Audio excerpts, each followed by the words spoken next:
মোংলার তরুণ উদ্যোক্তা রবিউল ইসলাম মাশরুম চাষ করে হয়েছেন সফল। তাকে দেখে অনেকে আগ্রহী হচ্ছেন উৎপাদনে। রবিউলের কাছ থেকে প্রশিক্ষণ নিয়ে ৩০ তরুণ হয়েছেন স্বাবলম্বী। কৃষি কর্মকর্তারাও মাশরুম চাষে আর্থিক সমৃদ্ধির সম্ভাবনা দেখছেন, জানিয়েছেন খামারিদের প্রয়োজনীয় সহায়তা দিয়ে যাচ্ছে কৃষি বিভাগ।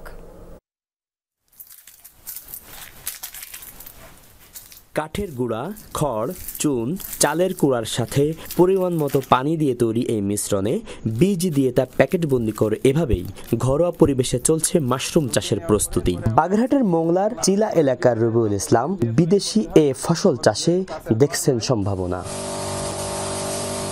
ইউটিউব দেখে ২০২৩ সালে ছোট পরিসরে তৈরি করা খামার এখন পরিণত হয়েছে পুষ্টি উন্নয়ন আর দারিদ্র্য হ্রাসকরণ প্রকল্পে।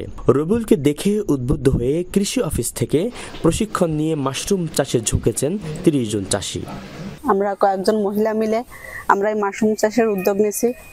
আমরা হর্টিকালচারের থেকে ট্রেনিং নিয়েছি এবং রবি আমাদের সাথে আছে। আমরা ক্ষুদ্রভাবে চাষ শুরু করে দিয়েছি এবং সাড়া পাচ্ছি। মাশরুম, এই যে দেখেন মাশরুম হয়েছে, আমরা প্রথমে নিজেরা খাচ্ছি, মার্কেটেও কিছু বিক্রি করতেছি।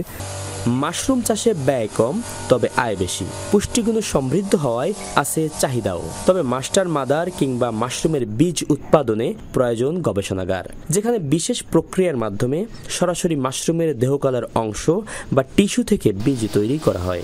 এসব বীজ খুলনা, ঢাকা সহ বিভিন্ন জেলা থেকে সংগ্রহ করেন রবিউল। পরে নিজেই তৈরি করেন বাণিজ্যিক স্পন প্যাকেট। প্যাকেটগুলো ড্রামে রেখে তাপে চাপে সিদ্ধ করে জীবাণুমুক্ত করা হয়। ঠান্ডা হওয়ার পর ২০ থেকে ২৫ দিন রাখা হয় বিশেষভাবে তৈরি মাতৃঘরে। একটা প্যাকেট আপনি কিনে নেবেন সর্বোচ্চ ২৫ টাকা দিয়ে।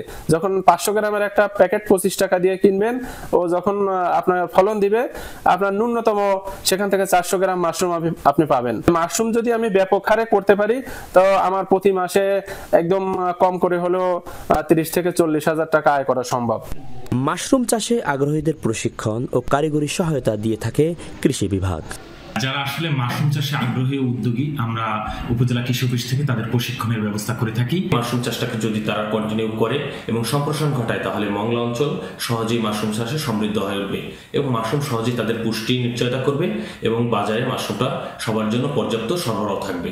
বাবা মারা যাওয়ার মাঝ পথেই থেমে যায় রবিউলের পড়াশোনা, তবে থেমে যাননি এই তরুণ উদ্যোক্তা। মাশরুম চাষে তার সফলতা তরুণদের জন্য হয়ে উঠেছে এক অনুপ্রেরণার গল্প। মুনাওয়ার রনি, যমুনা নিউজ, মোংলা।